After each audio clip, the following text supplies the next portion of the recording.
Hey everyone. So yesterday we started this concept of factoring, and where we focused yesterday was taking the greatest common factor out. And then when we took the greatest common factor out, we created a multiplication sentence that essentially said the greatest common factor times whatever was left. Okay. Now, today we're going to dive into this a little bit deeper. Our ultimate goal is to start being able to factor trinomials. Okay. So a trinomial is a three-termed polynomial, right? We want to be able to try and factor them into binomial products. You'll notice in all the multiplication stuff that we did, when I had a binomial product, like, I don't know, x plus 2 and x plus 1, okay? That ended up being x squared plus 2x plus x plus 2, and then these middle terms could be combined together. So then that would be x squared plus 3x plus 2. That ended up being a trinomial. So remember, factoring is going in the opposite direction. So ultimately what we're going to do is we're going to try and go from here and set it back to there, okay? And we're going to do that in a couple of different ways. The next 4 lessons are really all around how to do that, okay, and special cases of how to do that. But today, I just want to do it with a visual approach. We're going to use some algebra tiles again and see if we can figure some things out visually, okay? Now, before we get too focused on that, let's just do a couple review questions from taking out the greatest common factor. So 3 questions here. Factor the following. I'd love it if you paused me right now just for a couple minutes and you try all 3 and then come back and see the answers. So on this blue one, what can I take out? Well, I can take out a 5, I can take out an x, and I can take out a y. So 5xy becomes my common factor. I take that out, and what I'm left with is 5y plus 3x minus 6xy squared. Okay. Then on the green one, I've got 7, 14, and negative 21. So I can take out a 7, I can take out 1r, and I can take out 2 s's. So I have 7rs squared, and then what I'm left with is r squared s plus 2r minus 3. Then the 6ab minus 15b plus 10a minus 25. That was that, hey, I've got 4 terms. I don't have a greatest common factor. Let's see if I can take out the front 2 and take out the back 2 and see if that creates a common factor.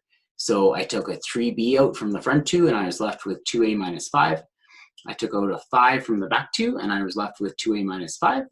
That 2a minus 5 is now a common factor that I can pull to the front, and that would leave me with the 3b plus 5. Okay? Don't get confused here. Some of you may look at that and say, whoa, whoa, whoa, the 2a minus 5 isn't in front. It doesn't matter who's in front and who isn't. 2 times 3 is the same as 3 times 2. So as long as you have the same thing in those brackets, as long as one bracket says 3b plus 5 and the other bracket says 2a minus 5, it doesn't matter which bracket comes first. Okay? All right. Now, this is also a quick little review. I've done this question with you before, just a couple lessons ago when we were dealing with multiplication. Remember when I asked you to multiply 110 by 55 and we said, hey, why don't we take the 110 and put it into friendlier numbers, and let's make it as 4 small rectangles instead of 1 big rectangle. So remember, you'll remember this from a couple days ago. And then we separated the 110 into 110 and the 50 and 5, and that windowed us. And then we were able to say, oh, okay, well, that's 5,000, and then we've got 500, and then we've got 500, and then we've got 50, and when I add them all together, I end up with 6,050, okay? That concept we're going to revisit today, okay? I took that concept and I moved it into using algebra tiles and creating a rectangle out of algebra tiles. Well, remember that factoring is the opposite process of expanding, of that multiplication. So we're going to do the same thing.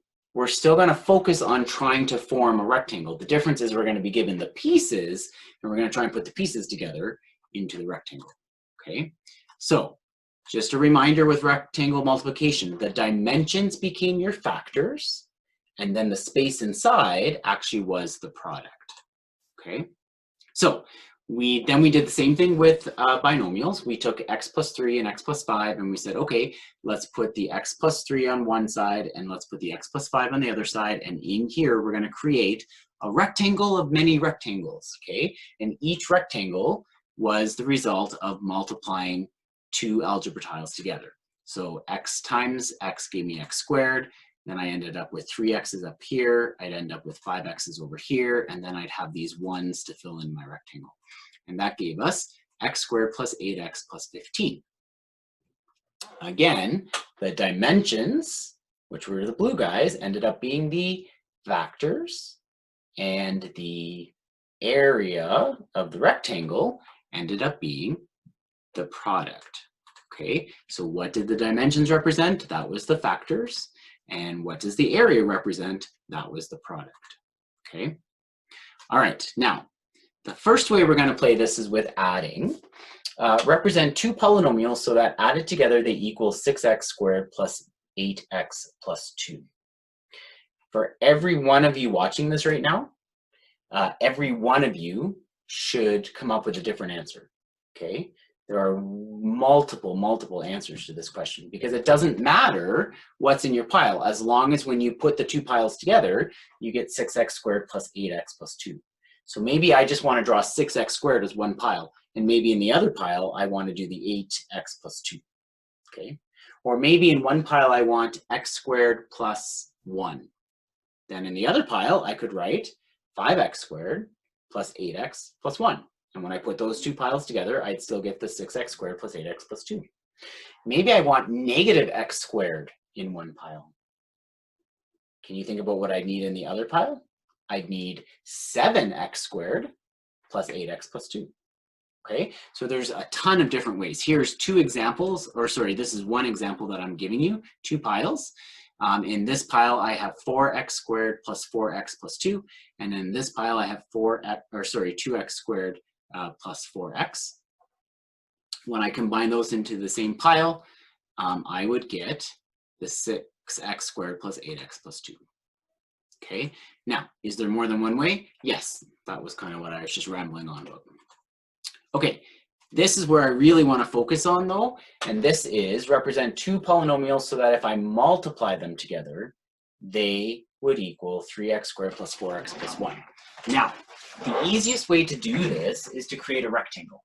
Now, when I go to create a rectangle, if you do this kind of methodically, it's going to be a whole lot easier than if you just sit there and kind of hope that they'll come together. So I've got 3x squared, I've got 4x, and I've got 1. When I go to start my rectangle, if you think about all the rectangles you formed in the last couple of days, the x squares always came together in a corner, okay? So what I'm going to do is I'm going to say, okay, the first thing I'm going to do is draw my 3x squares, okay? So I've taken care of my 3x squares. I don't need to think about them anymore. Now, I want a rectangle. Well, the only thing I can put here, I can't put 1s up along here because that dimension is actually x, okay? So the only thing I can do is line x's like that, okay? Or I could line x's like this.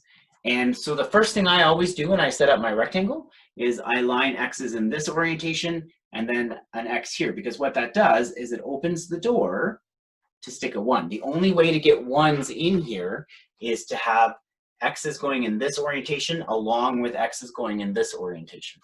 That's what allows me to have that open door to put the 1. Now I stand back and I take stock of what I've done and how much I have left to do. I've used up 1, 2, 3, 4 x's. Oh, well, that worked out well because that 4x is done. And then I've used up a 1. And so I'm done. I took these algebra tiles and I stuck them into a rectangle. Now, why would I want to do that? Remember what I've been asking you to do. We are going to factor this trinomial. But 2 days ago, we just talked about the fact that the factors were the dimensions of the rectangle. So let's take a look at this and say, what are the dimensions of the rectangle? Well, this guy here would end up being x plus 1. And this guy here ends up being 3x plus 1. And so 3x plus 1 times x plus 1 equals 3x squared plus 4x plus 1, which means you just found the two factors that when I multiply them together, I would get 3x squared plus 4x plus 1. Now, is there more than one way to do this? No, okay? This only works one way. Now, the only other thing that you maybe had done is maybe you drew your rectangle. Well, actually, this is a great example. If you look at how I did it on the board here and how I did it on your PowerPoint, I changed the orientation, okay? But remember, the order of the dimensions doesn't matter, so it's still the same answer. There is only one way to do it. Okay, so we're gonna practice this a couple times. Try to make a rectangle. So I've got x squared plus 7x plus 12. I'm gonna do the same thing I just did. I'm gonna start by writing out the thing up top. Wow, that marker's hard to erase. Okay, hopefully that's not too messy on you. X squared plus 7x plus 12. Can you guys see that okay? Yeah, okay. So I'm gonna start by drawing my x squared in, okay? Now, that takes care of my x squared. I now need to open the door for 1. So I put an x here and an x here, and that opens the door for 1. Okay? So now I've used 2 x's, so I have 5 x's left to go, and I've used 1, 1, so I have 11 ones left to go. Do you see how I'm taking stock of what's going on? Now, I have a lot more 1s than I do x's. So that tells me I need to kind of expand this in both orientations one more time, because look what happens. If I did an x here and an x here, I use 2 x's, but that actually opens the door for me to put 3 more 1s in. Okay, so that time, now I've used 4 x's, and that means I have 3 x's left to use, and I've used 4 1s, which means I have 8 left to use. Okay, I still can't just carry down this chain because these would have to be related by a factor of 1 to 2, 1 to 2, and that doesn't work. So I need to open it up one more time. So let's open it up again. Now I've used, you see how I'm always finishing the rectangle first, okay? Now I've used 6 x's, which means I have 1 x left to use. And I've used 9 1s, which means I have 3 1s left to use. And I can see that that works now, right? Because if I just did one more chain, like not both orientations, just one chain, if I add that 1 and the 3 x's right there, I'm still making a rectangle, okay? So that's what my picture looks like. Now I'm gonna ask myself, okay, what are the dimensions of this picture? Well, this is x plus 4, and this is x plus 3. So I end up with x plus 3 times x plus 4. And you just factored a trinomial into 2 binomials multiplied together. Okay, so you created, just by creating that rectangle, you were able to create what the multiplication sentence has to be in order to get to x squared plus 7x plus 12. That's kind of exciting. Okay. Next up, 2a squared plus 3a plus 6. So let's start this again.